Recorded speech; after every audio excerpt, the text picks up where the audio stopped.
Hello students, welcome to the MPIS Institute of Physics. Myself Mihir Patel. Today we will learn about the chapter number 1, electric charge and electric field from standard 12 science. For this session our topic is electric field due to an infinite plane sheet of charge. हमको electric field यहां पर find करना है infinite plane sheet of charge के लिए. So again, this one is the second application of Gauss theorem. Again, this one is the second application of Gauss theorem. So let us start with that. Now you can read the question first. Apply Gauss theorem to calculate electric field due to an infinite plane sheet of a charge. यहाँ हम simply एक electric field find करेंगे infinite plane sheet के लिए ultimately. सो सबसे पहले यहां पर हम एक चीज वो बोल देते कि ये जो पर्टिकुलर प्लेन शीट हमने ऑब्जर्व की है उसकी जो लेंथ है वो बहुत बड़ी है, राइट? एंड उसमें चार्ज कितना है, बेसिकली चार्ज का कोई एग्जैक्ट वैल्यू नहीं, बट हमने उसको कैसे बोला है, यूनिफॉर्मली चार्ज्ड है. सो यहां पर पहला सेंटेंस आप देख सकते हो, electric field due to uniformly charged infinite plane sheet, हमको वो आइडेंटिफाई करना है.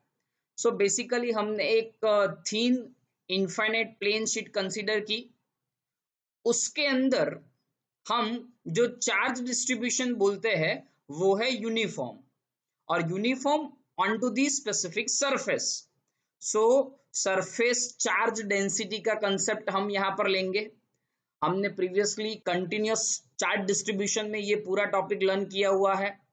जब हम कंटिन्यूअस चार्ज डिस्ट्रीब्यूशन में बात करते थे तो जब हम आइडेंटिफाई करते हैं सरफेस चार्ज डेंसिटी को, तो बेसिकली हम उसको बोलते हैं sigma is equals to charge per unit area. उसे हम क्या बोलते हैं, electric charge per unit area. वो यहां पर यूनिफॉर्मली डिस्ट्रीब्यूट है. So basically it is surface charge density. Now अभी हमको आइडेंटिफाई करना है इलेक्ट्रिक फील्ड को, तो मैं पूरा डिटेल्स यहां आपके साथ अभी डिस्कस करने वाला हूं. डायग्राम पूरा हम लर्न करेंगे और उसके ऊपर से ये डेरिवेशन हम यहाँ पर आइडेंटिफाई करेंगे. तो सबसे पहले आप लोग ये देख सकते हो कि एक इनफाइनाइटली चार्ज शीट जो है वो हम यहाँ पर कंसिडर कर रहे हैं, राइट?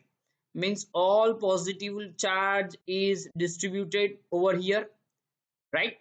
नाउ सो इस पॉइंट से ये इन शॉर्ट जो शीट पॉइंट है हमारा, उससे एक स्पेसिफिक डिस्टेंस हम r ले रहे हैं.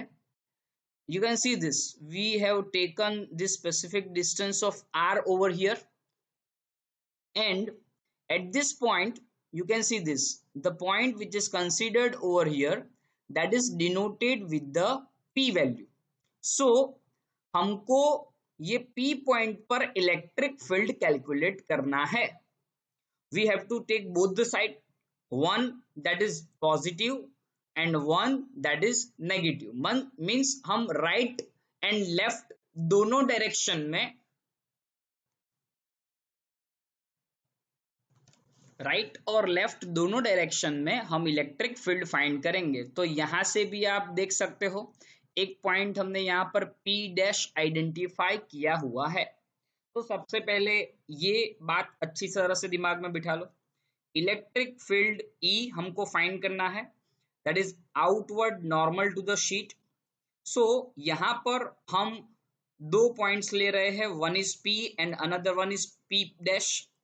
Equi distance from the sheet, माने सेंटर पॉइंट से दोनों का डिस्टेंस सेम है, that is calculated as of R value. और मीन्स यहाँ जो टोटल हम एक्सिस बोल देंगे तो ये r प्लस r क्या हो जाएगा, 2r हो जाएगा, right? So you can see this, the length which we are considering over here, that is 2r.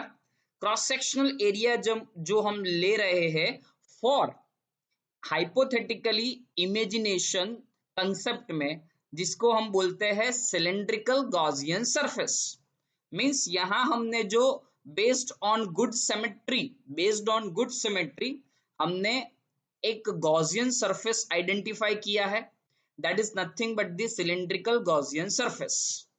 So once again I can repeat this diagram.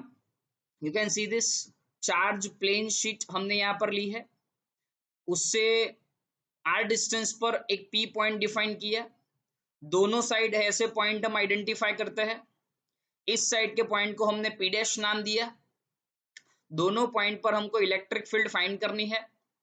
ये जो प्लेन शीट है उसमें जो चार्ज डेंसिटी है उसे हम सिग्मा बोलते हैं। जो हमने हाइपोथेटिकल सरफेस एक अज्यूम की है based on good symmetry, that is cylindrical Gaussian surface. So ये बेसिक डायग्राम का ये एक्सप्लेनेशन है। Now based on the diagram we have to identify the particular flat surface and the curved surface. और मैं simply अगर आपको याद करवाऊं तो जो हमारा लास्ट एप्लीकेशन था उससे थोड़ा ऑपोजिट डायग्राम यहां पर बन जाएगा।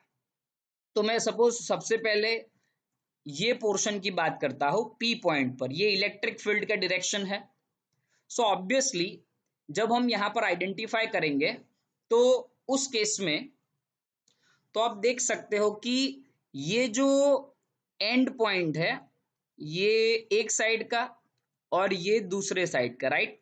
सो basically this one is the particular end face plane surface है, एंड फेस प्लेन सरफेस है, जहां पर हम सिंपली बोले तो इलेक्ट्रिक फील्ड और यहां पर जो हम आइडेंटिफाई करेंगे एरिया वेक्टर वो हम लिखते हैं वेक्टर ए। सेम वे यहां भी हम लिखते हैं वेक्टर ए। तो ऑब्वियसली आप देख सकते हो ये जो यहां पर इलेक्ट्रिक फील्ड और एरिया वेक्टर का जो रिलेशन है वो एक दूसरे से पैरेलल है। अगर वो दोनों पैरेलल है यहां पर तो हम सिंपली इलेक्ट्रिक फ्लक्स का जो फॉर्मूला होता है, now you can see this कि ये जो दो पॉइंट मैं आपको इंडिकेट कर रहा हूं इलेक्ट्रिक फील्ड और एरिया वो दोनों एक दूसरे से इस पॉइंट में पैरेलल है। सो ऑब्वियसली ये हमारा बेसिक इक्वेशन है फ्लक्स का। डॉट प्रोडक्ट की जगह हम cos थीटा लिखेंगे, दोनों एक दूसरे से पैरेलल है तो यहां पर थीटा की जगह क्या आ जाएगा, 0 आ जाएगा। सो उस केस में हमें फाइनल फ्लक्स मिलेगा phi is equals to EA। जैसा पॉइंट P के लिए आप सोच रहे हो सेम कंसेप्ट यहां पर P डैश के लिए भी आएगा। सो उसके कंसेप्ट में अगर जाओगे तो जैसा आंसर आपको P के लिए मिला वैसा ही आंसर आपको P डैश के लिए मिलेगा। तो ऑब्वियसली ये EA की वैल्यू कितनी आपको लिखनी है, 2 times. Now you can see this electric flux at the point P and P dash would be EA plus EA P dash दोनों के लिए P का EA वैल्यू और P डैश का भी EA वैल्यू। सो दोनों को कंबाइन करेंगे तो हमारा फॉर्मूला हो जाएगा 2EA।